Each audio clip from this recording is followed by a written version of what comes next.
Hello friends, welcome back to Minty Lemon. எல்லோரும் எப்படி இருக்கீங்க? ரொம்பவே சூப்பராக இருப்பீங்கன்னு நினைக்கிறேன். இன்றைக்கி நம்ம என்ன செய்ய போகிறோன்னா பன்னீர் பராட்டா. ஃபஸ்ட்டு நம்ம ஸ்டஃபிங் ரெடி பண்ணிக்கலாம். அதுக்கு ஃபஸ்ட்டு ஒரு பேனில் கொஞ்சமாக ஆயில் சேர்த்துக்கிறேன். நான் நல்லெண்ணெய் சேர்த்துருக்கேன். சேர்த்துட்டு கொஞ்சமாக சோம்பு அதையும் இதோடு சேர்த்துக்கலாம். சேர்த்துட்டு நல்ல பெரிய சைஸ் ஆனியன் 2 ஆனியன் எடுத்துக்கோங்க. அதை நல்லா பொடியாக கட் பண்ணி அதை இதோடு சேர்த்துக்கலாம். இது ஆனியன் அளவு நீங்கள் எவ்வளோ ஸ்டஃபிங் செய்ய போகிறீங்களோ அதுக்கு தகுந்த மாதிரி நீங்கள் ஆனியன் எடுத்துக்கோங்க.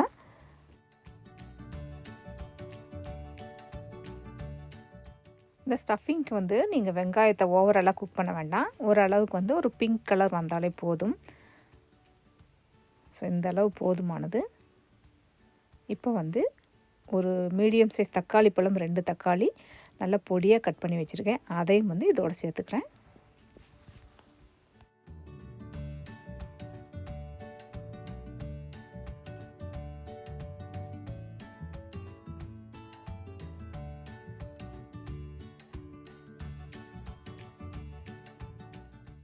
இப்போ இந்த ஸ்டஃபிங் தேவையான சால்ட்டு இப்போ சேர்த்துக்கலாம். ஸோ அட்லீஸ்ட் தக்காளி கொஞ்சம் சீக்கிரமாக வெந்துடும்.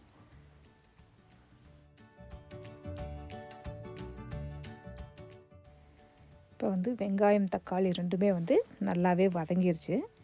இப்போ இதோட 1 ஸ்பூன் ஜிஞ்சர் கார்லிக் பேஸ்ட்டு அதையும் இதோட சேர்த்துக்கிறேன். சேர்த்துட்டு நல்லா கொஞ்சம் அப்படியே வதக்கி விடுங்க.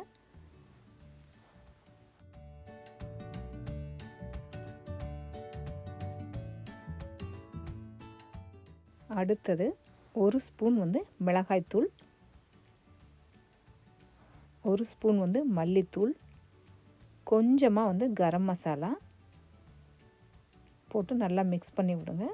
மஞ்சத்தூள் இதுக்கு தேவையில்லை, பட் உங்களுக்கு வேணும்னா சேர்த்துக்கோங்க, தப்பு இல்லை. நல்லா வதக்கி விட்டுட்டு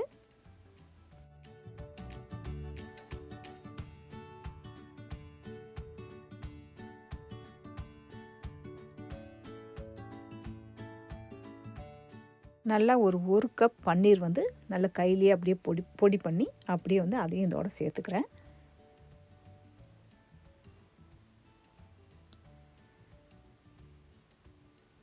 போட்டுட்டு நல்லா அப்படியே மிக்ஸ் பண்ணி விடுங்க. அப்படியே பன்னீரில் அப்படியே கொஞ்சம் உடச்சி விடுங்க. ஸோ நல்லா மிக்ஸ் ஆயிரும்.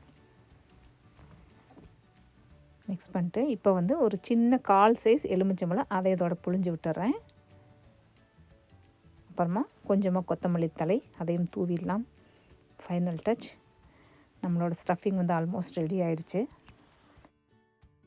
இப்போ நம்ம இதை இறக்கிறதுக்கு முன்னாடி அதான் ஸ்டவ்வெல்லாம் ஆஃப் பண்ணிட்டு ஒரு 1/4 ஸ்பூன் சீரக பவுடர் இதோட சேர்த்துக்கணும். முன்னாடியே சேர்த்தா கொஞ்சம் கசக்க ஆரம்பிச்சிடும்.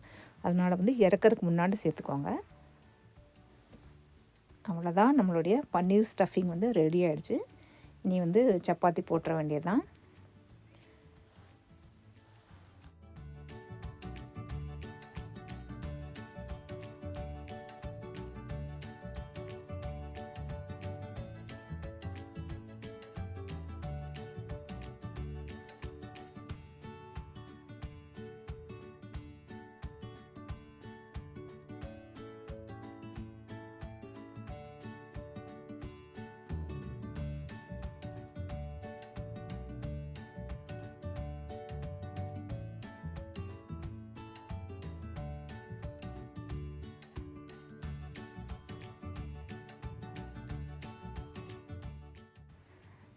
ஸ்டவ் மட்டும் கொஞ்சம் மீடியம் ஃப்ளேமில் வச்சுக்கோங்க, இல்லைன்னா இது கரிஞ்சிரும். ஏன்னா அது கொஞ்சம் திக்காக தான் நம்ம போடுவோம். ஸோ கொஞ்சம் டைம் கொடுத்தா தான் இந்த மாவு நல்லா வேகும்.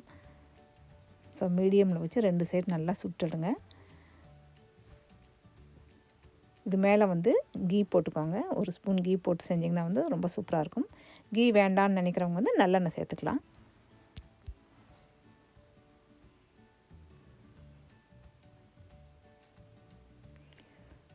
வாசனையும் ரொம்ப சூப்பராக இருக்குது.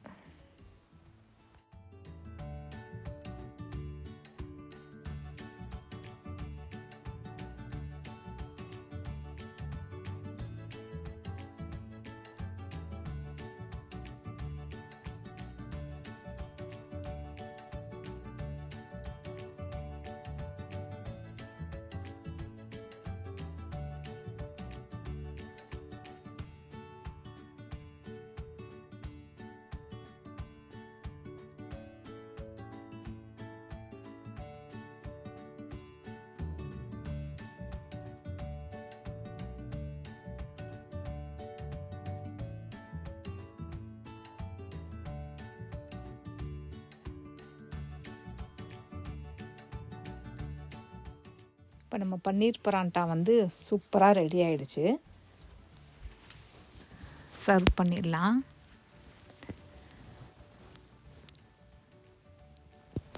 Tasting time. இதோட வந்து நான் வந்து கொஞ்சம் மின்ட் சட்னி பண்ணியிருக்கேன். மின்ட்டு சட்னி அப்புறம் வந்து கொஞ்சம் தயிர் ரெண்டுமே பண்ணியிருக்கேன். மின்ட்டு சட்னியெல்லாம் வந்து ஆல்ரெடி வந்து நான் போஸ்ட் பண்ணியிருக்கேன், செக் பண்ணிக்கோங்க. இதனுடைய பெஸ்ட்டு காம்பினேஷன் என்னென்னு கேட்டிங்கன்னா வந்து தயிர் தான்.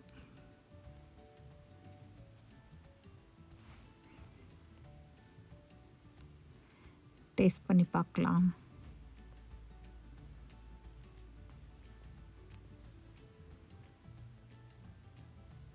செம்ம சாஃப்டாக இருக்குது பன்னீர் பரோட்டா. ஸோ இந்த தயிரில் வந்து கொஞ்சமாக மிளகாய்த்தூள் அப்புறம் கொஞ்சம் உப்பு ரெண்டும் போட்டு அப்படியே நல்லா மிக்ஸ் பண்ணி விட்டுருக்கேன். மின்ட்டு சட்னி ரொம்பவுமே சூப்பராக இருக்குது. நீங்களும் இந்த டிஷ்ஷை வீட்டில் ட்ரை பண்ணி பாருங்கள். ட்ரை பண்ணி பார்த்துட்டு உங்களுக்கு இந்த ரெசிபி பிடிச்சிருந்துச்சுன்னா லைக் பண்ணுங்கள், ஷேர் பண்ணுங்கள். மறக்காமல் மின்ட்டி லெமன் சேனலுக்கு சப்ஸ்கிரைப் பண்ணுங்கள். தேங்க்யூ.